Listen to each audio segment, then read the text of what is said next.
Financial statement of a company. Class 12 topic में financial statement of a company. आज हम देखेंगे कि किसी भी कंपनी के फाइनेंशियल स्टेटमेंट में क्या क्या इंक्लूड होता है। सीबीएसई बोर्ड में बहुत आईएमपी टॉपिक है financial statement of a company. सबसे पहले हम मीनिंग से स्टार्ट करते हैं कि फाइनेंशियल स्टेटमेंट मीन्स क्या होता है। जब भी कोई भी कंपनी बिजनेस स्टार्ट करती है तो उसका मेन मोटो होता है कि बिजनेस ने कितना प्रॉफिट अर्न किया है बिजनेस ने करंट ईयर में, और उसकी कितनी ग्रोथ हुई है करंट ईयर में, उसे जज करना। उसको जज करने के लिए हम एक प्रोसेस पढ़ते हैं जिसका नाम है अकाउंटिंग। तो अकाउंटिंग क्या है? Accounting is a language of business. Business की एक लैंग्वेज है जो बिजनेस के बारे में डिटेल में बताती है कि बिजनेस ने कितनी ग्रोथ की है। देन आफ्टर कोई भी कंपनी ये जज करना चाहती है कि प्रीवियस ईयर की तुलना में करंट में कंपनी को कितना बेनिफिट हुआ है, किस सेक्टर में कितना डाउनफॉल हुआ है या इंक्रीज हुआ है। ये सब कुछ जज करने के लिए हम अकाउंटिंग करते हैं। क्लास 11 में आपने पढ़ा हुआ डिटेल में कि अकाउंटिंग जनरल से स्टार्ट होती है और बैलेंस शीट पे अकाउंटिंग का वर्क क्लोज होता है। यहाँ पे सिर्फ अकाउंटिंग का वर्क क्लोज होता है जिससे आपकी डिटेल्ड स्टेटमेंट निकल जाती है। इसके बाद में वर्क स्टार्ट होता है आपका एनालाइजिंग, इंटरप्रेटिंग एंड कम्युनिकेटिंग। मतलब जो बिजनेस की इंफॉर्मेशन से रिलेटेड, प्लानिंग से रिलेटेड वर्क स्टार्ट होता है। अब हम बात करते हैं फाइनेंशियल स्टेटमेंट की। जब अकाउंटिंग सोल प्रोप्राइटरशिप में हम या पार्टनरशिप में कंपनी में जब हम अकाउंटिंग करते हैं तो उस टाइम पे हम eight the end of the year मतलब साल के आखिरी में किसी भी कंपनी की स्टेटमेंट प्रिपेयर करते हैं। तो कंपनी के फाइनेंशियल स्टेटमेंट में क्या क्या आता है? पहला आता है स्टेटमेंट ऑफ बैलेंस शीट। मतलब कि किसी भी कंपनी के फाइनेंशियल स्टेटमेंट में उसकी बैलेंस शीट इंक्लूड होती है। Statement of a balance sheet. Balance sheet क्या बताती है? आपकी असेट्स एंड लायबिलिटीज की इंफॉर्मेशन को डिस्क्लोज करती है। हम डिटेल में पढ़ेंगे उसको आगे। यहाँ पे हम सिर्फ फाइनेंशियल स्टेटमेंट की बात करते हैं, ठीक है।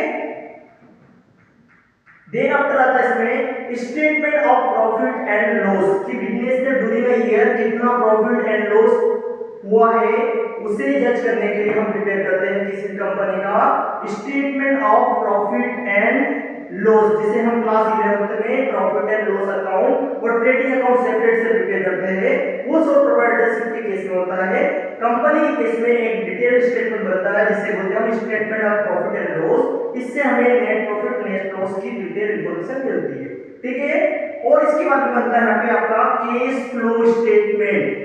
केस फ्लो स्टेटमेंट, अब समझो यहाँ पे केस फ्लो स्टेटमेंट क्या होता है? Cash flow statement is a statement, मतलब केस फ्लो स्टेटमेंट एक स्टेटमेंट है जो केस के इनफ्लो एंड आउटफ्लो की इंफॉर्मेशन देता है। मींस किसी बिजनेस ने पूरे ईयर में कितना केस रिसीव किया है उसे हम कहते हैं इनफ्लो ऑफ केस। उसी बिजनेस ने पूरे ईयर में कितना केस का आउटफ्लो हुआ है उसे हम बोलते हैं आउटफ्लो ऑफ केस, ठीक है। अब inflow and outflow during a year उसे चेक करने के लिए हम एक स्टेटमेंट प्रिपेयर करते हैं, उसका नाम है केस फ्लो स्टेटमेंट। इसमें हम डिफरेंट एक्टिविटी में केस फ्लो को डिवाइड करेंगे। यहाँ पे operating activity, investing activity and financing activity, वो हम अलग चैप्टर में पढ़ेंगे, ठीक है। देन आफ्टर इसके बाद प्रिपेयर होता है यहाँ पे statement of change in equity. Means आपके बिजनेस में जो इक्विटी है उसमें कितना चेंज हुआ है उसे हम कहते हैं statement of change in equity. समझ लेते हैं इसको थोड़ा सा। ये क्लास 12 में नहीं है, बाकी कंपनी के फाइनेंशियल स्टेटमेंट में आता है। देखो इक्विटी मींस होता है शेयर होल्डर्स फंड। इक्विटी से मींस क्या होता है?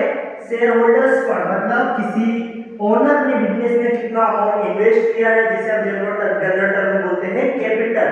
जो कैपिटल का अमाउंट है, कैपिटल के साथ साथ रिजर्व एंड सरप्लस को जो हम ऐड करेंगे, रिजर्व एंड सरप्लस मतलब जो हमने रिटेन अर्निंग से सेव करा पार्ट है उस पार्ट को कंबाइंड हम कहते हैं इक्विटी। मतलब पूरे ईयर में इक्विटी में कितना चेंज हुआ है, ऑनर्स फंड इंक्रीज हुआ है डिक्रीज हुआ है, उसे हम डिटेल्ड वे में कैलकुलेट करने के लिए स्टेटमेंट प्रिपेयर करते हैं। उस स्टेटमेंट का नाम है statement of change in equity. Then after बनता है इसमें फाइनेंशियल स्टेटमेंट में नोट्स टू अकाउंट। समझना क्या बनता है? Notes to account. अब नोट्स टू अकाउंट क्या होता है? जनरल लेवल में करेंगे वर्किंग नोट। कैसे कि जो हम बैलेंस शीट प्रिपेयर करेंगे तो ये तो कंपलसरी नहीं है कि करंट में जो एमएनसी है या नेशनल लेवल की जो कंपनी है उसकी सारी डिटेल बैलेंस शीट में हम शो कर सके।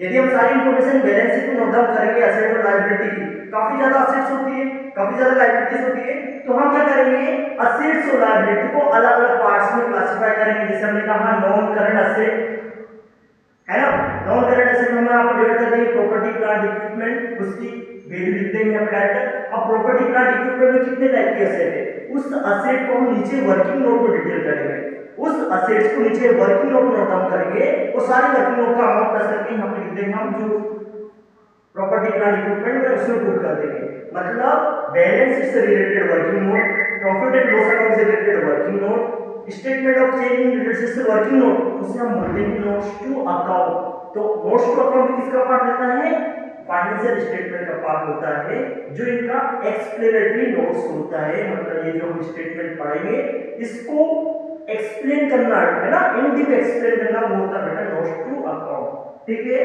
अब इसके बाद में हम स्टार्ट करेंगे कि how to prepare balance sheet of a company. किसी भी कंपनी की हम अब बैलेंस शीट कैसे प्रिपेयर करेंगे उसका फॉर्मेट देंगे, स्टेप बाय स्टेप हम उसको कैलकुलेट करेंगे।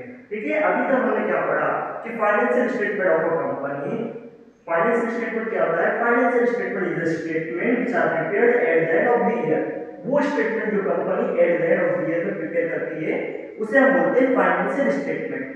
देन नेक्स्ट क्वेश्चन आता है इसमें what thing include in financial statement of a company. हमने देखा हमने कि statement of balance sheet, statement of P and L, statement of change in equity, cash flow statement and notes to account. ये सारी चीजें किसी भी कंपनी की फाइनेंशियल स्टेटमेंट में इंक्लूड होती है। क्लियर?